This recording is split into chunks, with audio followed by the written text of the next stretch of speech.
Bonjour, je me présente, je m'appelle Jennifer Filion, je suis agronome de formation et aujourd'hui, je vais vous parler de l'évolution du climat pour la région de la Gaspésie. Alors, pour débuter, avant de vous parler vraiment des indicateurs agroclimatiques, je voulais vous informer sur d'où viennent les informations qu'on va vous présenter aujourd'hui. Donc, en fait, ils proviennent d'Ouranos. C'est quoi Ouranos? C'est un consortium en climatologie régionale, donc basé au Québec. Eux, pour faire leurs prévisions climatologiques, vont se baser sur des scénarios climatiques que les climatologues considèrent comme étant le plus crédible à ce jour. Pourquoi je dis à ce jour? En fait, c'est parce que la climatologie, c'est une science qui évolue relativement rapidement. Aujourd'hui, nous, ce qu'on va voir, c'est des informations à l'échelle de la région. Donc ici, c'est pour la Gaspésie. Donc, on va vous présenter toujours deux scénarios. Un qui va démontrer les moyennes pour le scénario du passé, donc de 1991 à 2020, et l'autre qui va montrer les moyennes pour le scénario futur, donc 2041 à 2070.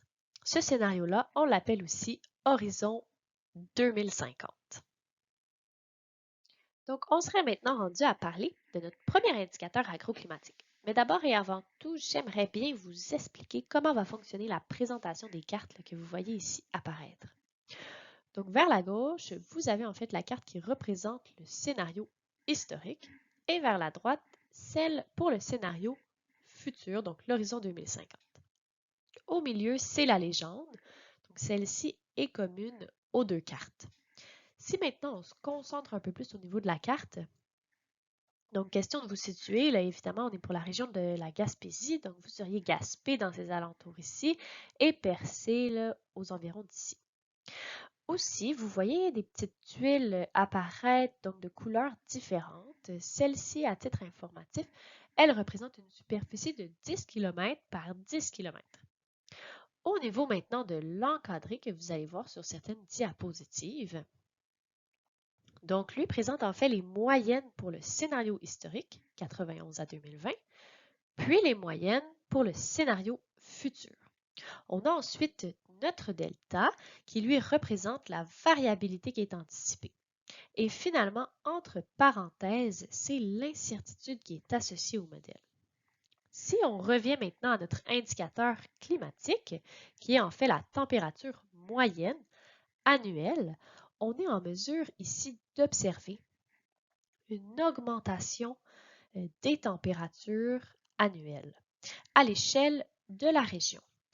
Alors, effectivement, si on regarde notre variabilité, on prévoit une augmentation de 2,2 degrés Celsius en moyenne pour finalement passer d'une température de 3,3 degrés Celsius à 5,5 degrés Celsius euh, sur l'année. Passons maintenant à la variation saisonnière. Alors, je viens de vous présenter les moyennes de température sur une base annuelle, mais j'aimerais maintenant qu'on se penche sur la variation mensuelle de cette température. Mais d'abord, je vais vous expliquer encore une fois le graphique qui est présenté ici. Donc, vous voyez deux lignes. La première qui serait rouge, qui elle représente l'horizon 2050, et la deuxième qui est noire et représente le scénario passé. Donc, c'est les températures qui ont été observées. Donc, la première observation qu'on peut faire à partir de ce tableau, c'est que pour la Gaspésie, on remarque une augmentation de la température, peu importe le mois de l'année. Parce que, effectivement, la ligne rouge, en fait, elle est toujours au-dessus de la ligne noire, indépendamment du mois qu'on considère. Ensuite, la deuxième observation qu'on peut faire, c'est que l'augmentation des températures, elle est parfois plus importante selon le mois de l'année qu'on regarde. Donc oui, la température, elle va toujours être plus élevée, mais la variabilité de cette augmentation-là, elle va dépendre du mois de l'année. La dernière chose que je veux mentionner par rapport à ce graphique, c'est ce qu'on retrouve ici dans l'encadré. Donc en fait, lui présente la moyenne annuelle de l'augmentation des températures. C'est pour ça qu'on retrouve la variabilité là, en moyenne de 2,2 degrés Celsius que j'ai présenté à la diapositive précédente. Maintenant, si on passe à l'évolution des précipitations totales cumulées par mois. Donc ça, en fait, c'est quoi? Les précipitations totales, elles représentent celles sous forme de pluie et de neige. Donc ça, c'est quand même important à spécifier ici. Mais ce qu'on peut observer, c'est que l'évolution dépend réellement des mois c'est ça, au contraire de ce qu'on observe pour la température mensuelle. Ce que je veux dire, c'est que si on se concentre d'abord, par exemple, sur les mois de l'hiver et du printemps, on réalise que les précipitations totales vont connaître une augmentation ou sont en augmentation. Mais si on se concentre plutôt maintenant sur les mois d'été et d'automne, on remarque que l'augmentation est moindre. Parfois, elle est égale, semble peut-être un petit peu être inférieure là, si on prend en exemple le mois de septembre. Mais ce qu'on réalise, dans le fond, ou ce qu'il faut retirer du graphique, c'est que malgré les diminutions ou la stagnation qui est observée pour certains mois, bien, il va ressortir quand même une augmentation annuelle des précipitations totales. C'est ce qu'on voit ici là, dans l'encadré, comme je vous montrais, où on remarque une augmentation prévue de 66 mm de précipitations sous forme de pluie et de neige à l'échelle de l'année. Alors avant de poursuivre avec les autres indicateurs agroclimatiques, je voulais aborder le thème des événements extrêmes. Pourquoi c'est pertinent d'en parler? Bien, c'est parce qu'on sait que ces événements-là peuvent grandement affecter l'agriculture, en affectant notamment les cultures et les élevages. Donc, effectivement, quand ce type d'événement va se produire, bien souvent, ça vient avec d'importantes conséquences. Mais il faut quand même apporter des nuances et faire attention parce que bien qu'il y ait des événements extrêmes qui sont, oui, liés au changement climatique, il y en a d'autres qui, eux, vont plutôt ressortir de la variabilité naturelle. Donc, pas de lien direct avec l'évolution du climat. C'est quoi la variabilité naturelle? C'est en fait ce qui fait en sorte que d'année en année, le volume des précipitations ou encore la température va varier. La deuxième nuance que je veux ici apporter, c'est que les connaissances au niveau des événements extrêmes évoluent rapidement ou relativement rapidement. Donc aujourd'hui, ce qu'on présente, bien, c'est ce qui est partagé comme information par Uranus. Alors, je vous disais justement qu'il y avait des événements pour lesquels il y avait des incertitudes, mais il y a quand même des événements extrêmes pour lesquels on est plus certain. Alors, par exemple, il va y avoir une diminution des vagues de froid extrêmes et il va y avoir une augmentation des vagues de chaleur. Et ces périodes de chaleur-là vont être plus longues et encore plus chaudes. Il y a maintenant d'autres événements pour lesquels on est presque certain. Je dis presque certain parce qu'en fait, il y aurait suffisamment d'études pour quand même être en mesure de ressortir des tendances qui sont claires. Donc, à ce niveau, on sait qu'il devrait y avoir plus d'événements de pluie extrêmes et ces pluies-là vont être plus intenses. Il devrait aussi y avoir plus de cellules orageuses localisées et elles seront aussi plus intenses. Il y a maintenant des événements extrêmes pour lesquels on en sait moins parce qu'en fait, il n'y a pas suffisamment d'études pour faire ressortir des tendances claires, notamment en exemple, prenons le verglas. D'ailleurs, à ce niveau-là, il faut savoir que c'est un des phénomènes qui est le plus incertain et en plus, il est aussi difficile à simuler. Mais il semblerait tout de même que le climat futur pour le sud du Québec connaîtra une diminution des épisodes ou bien en fait plutôt du nombre d'heures totales observées annuellement de verglas. Mais ça ne veut pas dire pour autant que ces événements-là ne se reproduiront plus jamais. C'est quand même les tendances que nous sommes présentement en mesure d'établir pour cet événement qu'est le verglas. Au niveau maintenant des rafales de vent, donc oui, c'est vrai qu'il y a eu des observations dans les dernières années montrant une certaine évolution, mais ça ne semble pas y avoir pour le moment de tendance claire ni de lien direct avec les changements climatiques. Pour finir sur cette diapositive, au niveau de la grêle, bien ça en fait c'est un sujet pour lequel on n'a pas vraiment de données, mais qui est à l'étude. Donc, on va pouvoir revenir à nos indicateurs agroclimatiques. Alors là, on a vu les tendances sur une base annuelle. Ce que je propose, c'est qu'on aille voir les indicateurs agroclimatiques pour la saison froide, la saison hivernale, Et dans un deuxième temps, on va aller aborder ceux qui sont relatifs à la saison de croissance. Donc, commençons d'abord avec l'indicateur pour la température minimale en hiver. Alors, je précise d'abord qu'ici, on présente les données pour le mois de janvier. Donc, c'est réellement la température la plus froide de l'année. Donc, c'est la moyenne des températures les plus froides ayant été observées au mois le plus froid de l'année. Expliquons, avant d'entrer plus dans les détails, un peu le graphique qui est présenté ici. Donc, d'abord, vous avez l'axe des X qui représente des années. Donc, c'est une période d'environ 100 ans, de 1970 à 2070. Sur l'axe des Y, vous aviez ici l'indicateur agroclimatique auquel on s'intéresse. En ce moment, bien, c'est la température minimale en hiver.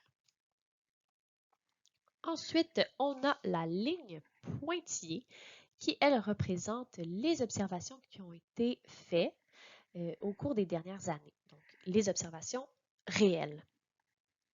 Ensuite, on voit les lignes donc dans le graphique. La première, si on prend la rouge, elle représente le scénario RCP 8.5. Donc, c'est un scénario en lien avec les émissions de gaz à effet de serre à l'échelle mondiale, qui est un scénario pessimiste. Donc, qui veut, selon lui, dans le fond, qu'on réduise les émissions de gaz à effet de serre à l'échelle mondiale, mais une réduction sur le long terme. La ligne bleue, quant à elle, représente le scénario qui est optimiste par rapport à la réduction des émissions de gaz à effet de serre à l'échelle mondiale. Donc, selon celui-ci, on réduirait nos émissions de gaz à effet de serre sur une échelle à plus court terme. Alors, ce scénario-là, on le nomme RCP 4.5. Nous, ce qu'on présente, c'est la médiane. Donc, c'est un scénario qui est considéré comme étant plausible par rapport aux émissions de gaz à effet de serre dans le monde. Maintenant, en vert, c'est ce que je vais appeler l'enveloppe, donc sur le graphique. Ça représente l'incertitude des modèles. Alors, en fait, c'est toutes les valeurs qui pourraient être atteintes ou observées par rapport à l'indicateur à considérer.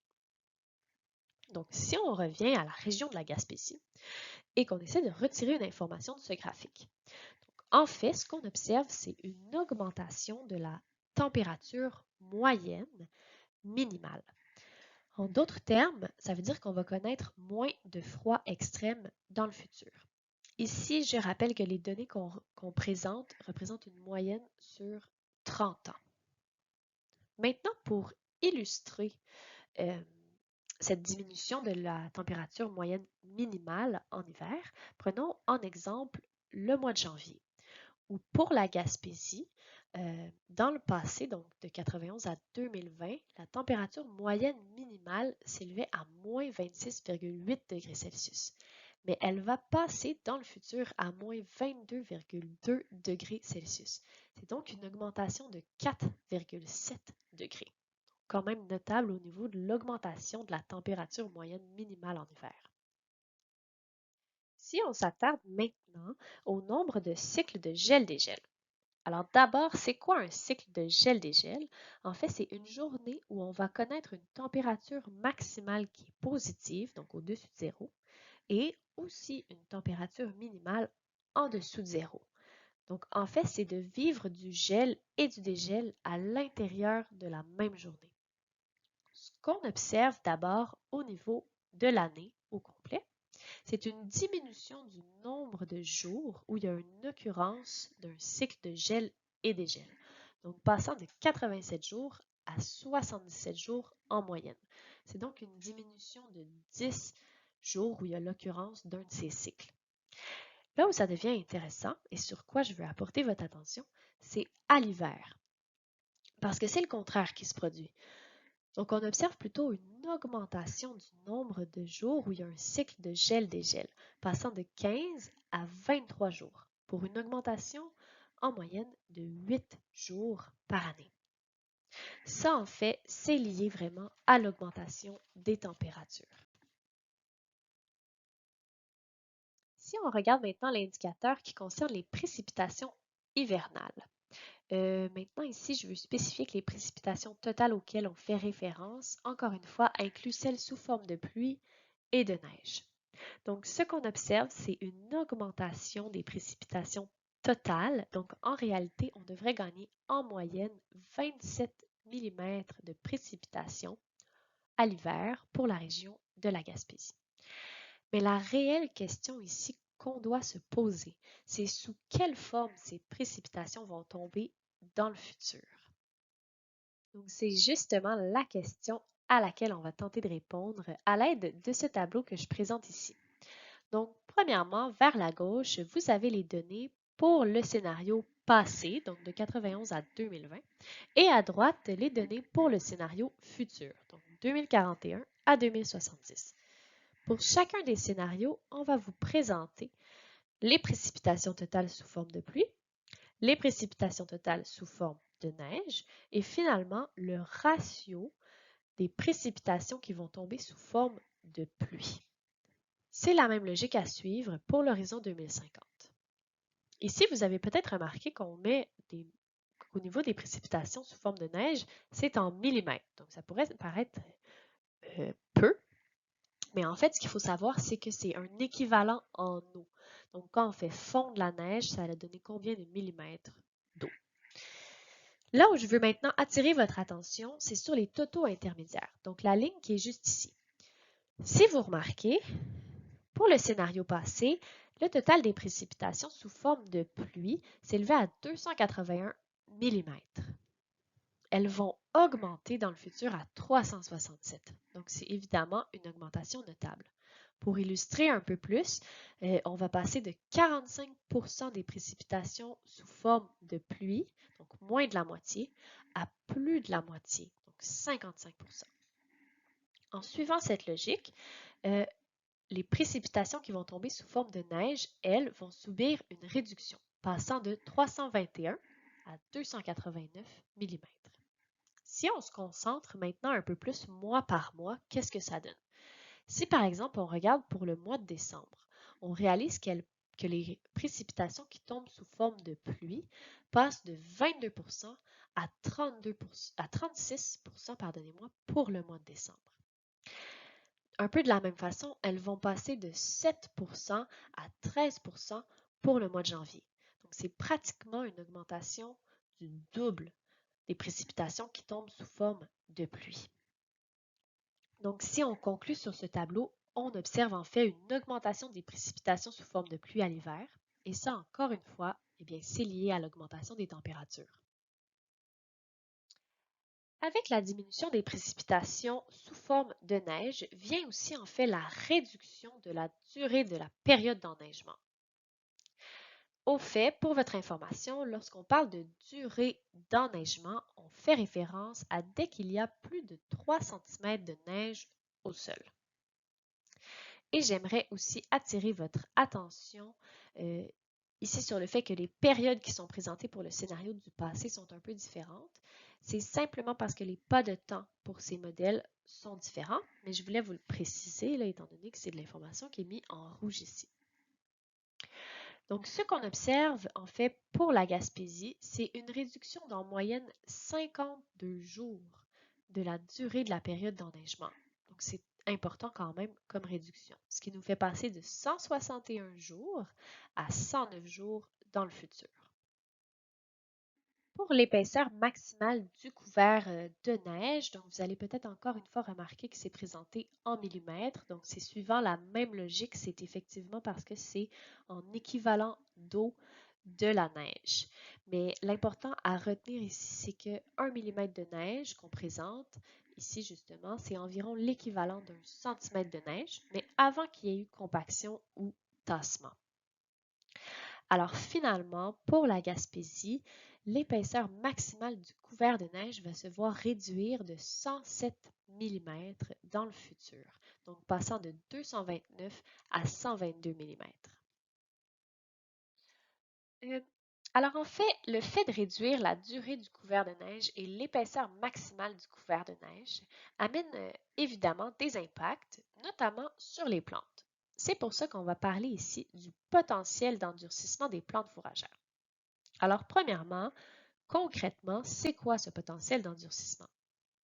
En fait, c'est quand la plante va aller relocaliser ses réserves au niveau de ses racines. Ça va lui permettre en fait de passer l'hiver puis de résister au froid. Maintenant, pour que ce processus puisse bien se faire, ce qu'il nous faut, c'est des journées où la température est fraîche. Et pour mesurer ce potentiel d'endurcissement, on va utiliser des degrés froids, ce qu'on présente ici dans le graphique. Des degrés froids, c'est quoi? C'est en fait l'accumulation des degrés jour base 0. Donc, quand la température est entre 0 et 5 degrés Celsius. Finalement, on va considérer qu'une plante est suffisamment endurcie quand elle accumule un total de 100 degrés froids. Alors, pour la région de la Gaspésie, on remarque une faible évolution au niveau des degrés froids là, et du potentiel d'endurcissement, donc passant de 131 à 127 dans le futur. On peut aussi maintenant se pencher sur la perte d'endurcissement. Donc ça, c'est quoi? C'est le fait que les plantes fourragères peuvent perdre leur endurcissement pendant l'hiver. Ça arrive quand il y a des redoux hivernaux.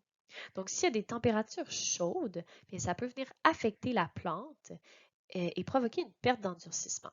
Et ça a des conséquences ou peut avoir des conséquences sur la survie de la plante. Cette perte d'endurcissement, cette fois-ci, on la calcule à l'aide de degrés jour base 0, ce qu'on vous présente ici. Donc, en gros, pour la Gaspésie, on constate une faible augmentation et donc pas nécessairement d'impact important.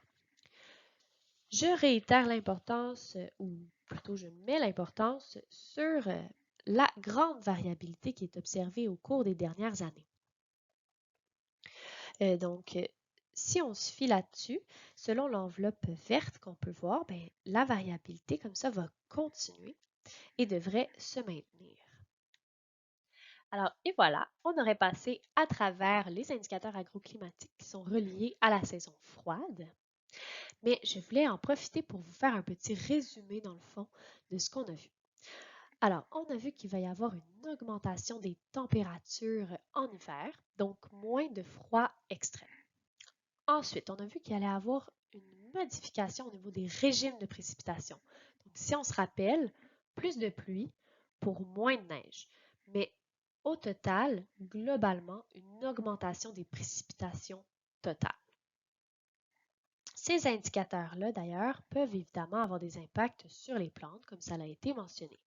Mais on a vu que pour la région de la Gaspésie, ça évoluait très peu au niveau de la perte d'endurcissement ou du potentiel d'endurcissement.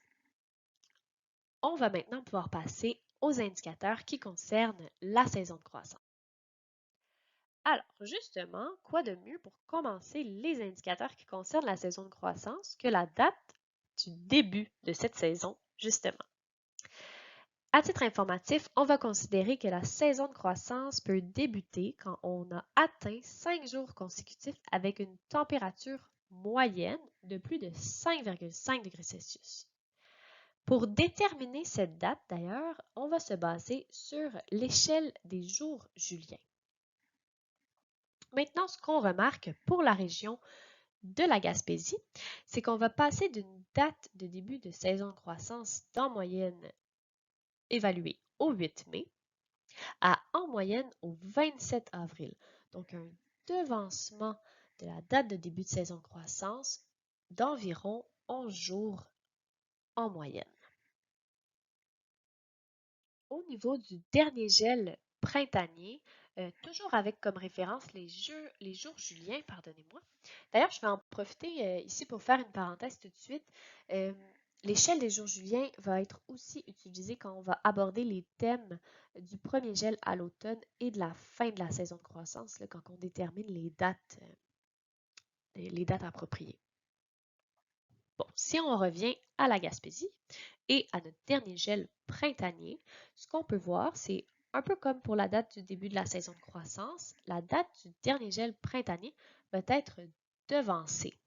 Donc, passant du 3 mai en moyenne dans le passé au 22 avril en moyenne dans l'horizon 2050. Donc, ce qui représente un devancement de 11 jours en moyenne. Si maintenant on regarde le synchronisme entre saison de croissance et gel, peut-être que certains d'entre vous ont remarqué déjà une différence au niveau de l'évolution de la date du début de la saison de croissance et de celle de l'occurrence du dernier gel printanier. En fait, ce qu'on peut observer, c'est un devancement donc de 11 jours de la date du début de la saison de croissance et de la même façon, un devancement aussi de 11 jours de la date du dernier gel printanier. Donc, c'est possible qu'on observe en moyenne moins de gel tardif au printemps, mais dû à la variabilité, le phénomène pourrait quand même encore être observé certaines années. Si on regarde maintenant la date plutôt les indicateurs qui sont reliés à l'automne à ce niveau-là, on peut observer les mêmes tendances, c'est-à-dire un retardement de la date du premier gel automnal et un retardement de la date de la fin de la saison de croissance. Alors, pour synthétiser ici, le message qu'on veut que vous reteniez, c'est que tous les indicateurs sont en quelque sorte synchronisés dans leur modification. Donc, devancement du début de la saison de croissance et retardement de la date de fin de la saison de croissance. Ici, avec cet indicateur, je voulais mettre en évidence la valeur de l'allongement de la saison de croissance. Donc, pour chiffrer, pour la région de la Gaspésie, ça représente une augmentation de 23 jours au niveau de la durée de la saison de croissance, passant ici de 173 à 196 jours en moyenne à l'échelle de la région. Aussi, ces 23 jours-là, bien comme c'est été mentionné, sont plutôt bien répartis au printemps et à l'automne. Bon, alors oui, la saison de croissance va être allongée, mais est-ce qu'on va vraiment pouvoir profiter des jours supplémentaires qu'on a gagnés? Par exemple, en étant capable d'aller semer plus tôt. Alors, l'indicateur que je présente ici, qui est les précipitations printanières, donc pour les mois de mars, avril et mai, ça fait partie des indicateurs pertinents pour tenter de répondre à cette question, justement.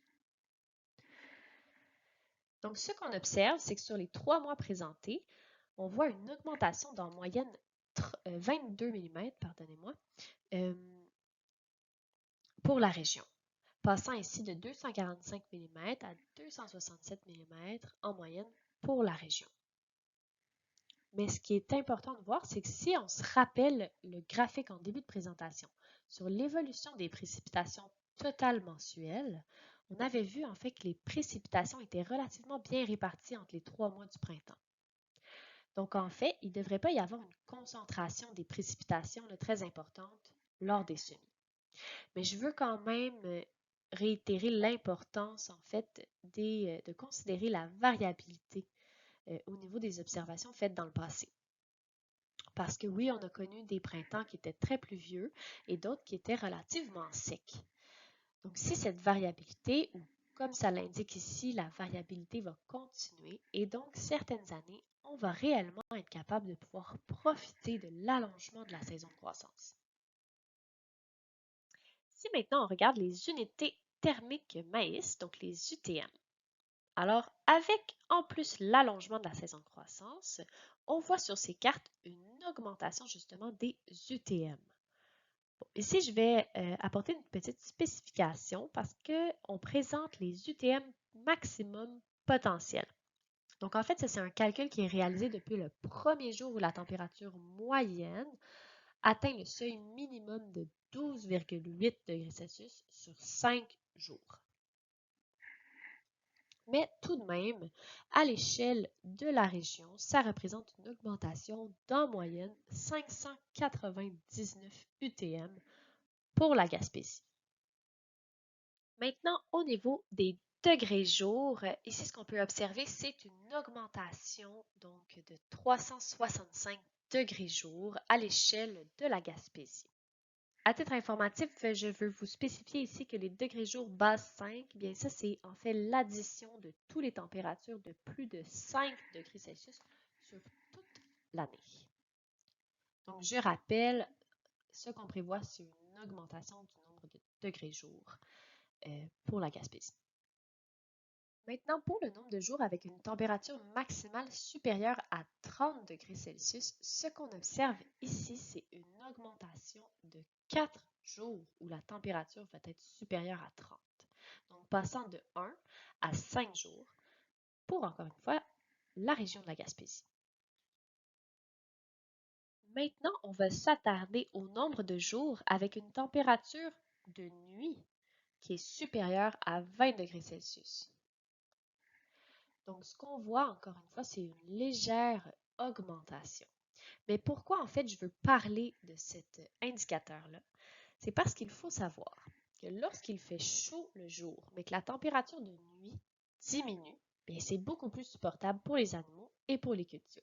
Mais si au contraire, dans le futur, ça deviendrait chaud le jour, pardon, et en plus que la température de nuit resterait élevée. Mais à ce moment-là, ça serait beaucoup plus difficile au niveau de l'adaptation pour les animaux et les cultures. Donc, c'est pour ça que je présente quand même l'indicateur, cet indicateur-là, même si pour la Gaspésie, ce n'est pas très, très important comme évolution.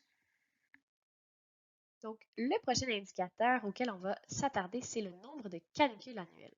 Bon, alors en fait, c'est quoi qu'on considère comme une canicule? Ça représente une période où la température est supérieure à 30 degrés Celsius et pour au moins 3 jours consécutifs. En fait, le nombre de canicules, ça représente le résultat des derniers indicateurs qui ont été présentés et donc qui peuvent se transposer sur les épisodes de canicule ou en quelque sorte sur les événements extrêmes. Pour la Gaspésie, maintenant, bien, on voit que l'augmentation de ces périodes-là n'est pas très importante. Si on revient maintenant à nos variations saisonnières, bien là, je crois qu'on l'a bien mis en évidence, les températures, elles vont augmenter et elles augmentent aussi, bien justement, en été. Alors, c'est d'ailleurs ce qui est mis en évidence avec le cercle vert, pardonnez-moi, qui est présenté là, ou apposé sur le graphique. Dans l'encadré à droite, on voit l'historique des températures moyennes en été, donc qui était d'en moyenne 15,9 degrés Celsius, avec une variation attendue de plus 2,0 degrés Celsius. On devrait finalement atteindre dans l'horizon futur une moyenne de température en été s'élevant à 17,9 degrés Celsius. Alors ça, inévitablement, bien, ça pourrait se traduire en plus d'évapotranspiration pour les plantes. Mais si on regarde maintenant au niveau des précipitations totales mensuelles, ce qu'on peut encore une fois réaliser, c'est que l'évolution ici est moindre. Donc, ce qu'on voit dans l'encadré, c'est qu'en moyenne, il devrait y avoir 8 mm d'augmentation pour les mois de l'été. Donc ça veut dire 8 mm répartis au niveau des 3 mois de l'été. Donc, évidemment, bien, ça pourrait avoir un impact sur les besoins en eau des plantes, ou en d'autres termes, ça se pourrait que leurs besoins ne soient pas comblés par les précipitations. C'est justement ce qu'on peut observer avec le bilan hydrique. Petit rappel, le bilan hydrique, ça correspond en fait au total des précipitations mensuelles moins l'évapotranspiration des plantes, qui ici, la référence utilisée est en fait la prairie rase. Si on revient à notre graphique, vous avez en vert les données pour l'horizon passé et en orange les données pour l'horizon 2050. Alors, ce qu'on retire ici, c'est que le déficit hydrique s'aggrave d'un mois à l'autre. Si maintenant on fait le cumul de ce déficit hydrique à la fin de l'été, ça nous donne en moyenne un moins 59 mm au niveau du déficit hydrique pour l'horizon futur, en comparaison à un moins 41 mm qu'on connaissait plutôt dans le passé. Donc, c'est vraiment une aggravation du déficit hydrique dans le futur. Toutefois, ici, j'amène une nuance parce qu'en fait, ce graphique, il ne tient pas compte des réserves en eau du sol. Mais en réalité, mis à part les précipitations, mais il y a quand même d'autres sources d'eau que la plante est en mesure d'aller chercher. Donc, notamment, elle pourrait combler ses réserves, justement, ses besoins, pardonnez-moi, justement avec les réserves en eau du sol. Sauf qu'à la fin de l'été, il peut quand même arriver que ces réserves soient fortement diminuées et que les plantes, bien réellement, souffrent du manque d'eau. Une autre information qui est pertinente à partager, c'est l'évolution des périodes sans pluie. Donc en fait, en plus de la diminution des précipitations en été, on va aussi avoir une modification de la répartition de ces précipitations. C'est ce qu'on voit justement avec les périodes sans pluie, donc les périodes de sécheresse. Pour votre information, on considère une période sans pluie quand les précipitations cumulées sont inférieures à sont inférieures à 3 mm. Donc ça, c'est inférieur à la rosée. Si on regarde maintenant notre tableau, on voit que le nombre de périodes de plus de 5 jours, donc où il ne pleut pas, va augmenter d'une période dans le futur. Mais ce qu'il faut ajouter à ça, c'est que la durée de ces épisodes de sécheresse va augmenter. Donc, passant pour la Gaspésie de 66 jours en moyenne à 75 jours. C'est donc une augmentation de 9 jours au niveau du cumul du nombre de jours sans pluie. Alors, revenons maintenant à l'automne. En fait, en gros, c'est la même question qui nous revient par rapport à la possibilité de prolonger l'allongement de la saison de croissance qu'on a présenté plus tôt dans la présentation. Donc, si on suit justement la même logique, bien, on va encore une fois regarder les précipitations. Et là, évidemment, ça va être celle de l'automne. Donc, est-ce qu'on va être capable d'aller récolter? Donc, de façon générale, ce qu'on remarque, c'est que ça reste relativement stable au niveau des précipitations automnales. Mais, je réitère encore une fois l'importance d'aller regarder notre variabilité dans les années passées. Donc, on a connu des automnes très secs, d'autres plus pluvieux, disons. Et donc, avec cette variabilité qui va se maintenir, on devrait effectivement être capable, certaines années, de profiter de l'allongement de notre saison de croissance. Donc, justement, en revenant sur l'allongement de la saison de croissance, je voulais remettre ici, là, dans le fond, la date du premier gel automnal. Donc, pour la Gaspésie, en moyenne, on se situait autour du 10 octobre. Dans le futur, on devrait plutôt se situer en moyenne du 22 octobre. Ce qui fait un retardement de 12 jours au niveau de l'occurrence du premier gel automnal. Et de la même façon, la date de fin de la saison de croissance est elle aussi retardée dans le futur, passant d'en moyenne du 30 octobre à en moyenne au 10 novembre dans le futur. Et voilà, donc on a déjà fini la présentation d'aujourd'hui. Je vais encore une fois en profiter pour faire un petit résumé, mais seulement au niveau des indicateurs concernant la saison de croissance. Donc, on a vu qu'on prévoit une augmentation de la température qui, elle, va permettre un allongement de la saison de croissance et un allongement de la saison de la période sans gel, mais aussi une augmentation au niveau des unités thermiques maïs et des degrés jour. Mais il faut faire attention parce que l'augmentation de cette température vient aussi avec l'augmentation des températures extrêmes comme les épisodes de canicule. Mais pour la région de la Gaspésie, c'était très faible comme évolution.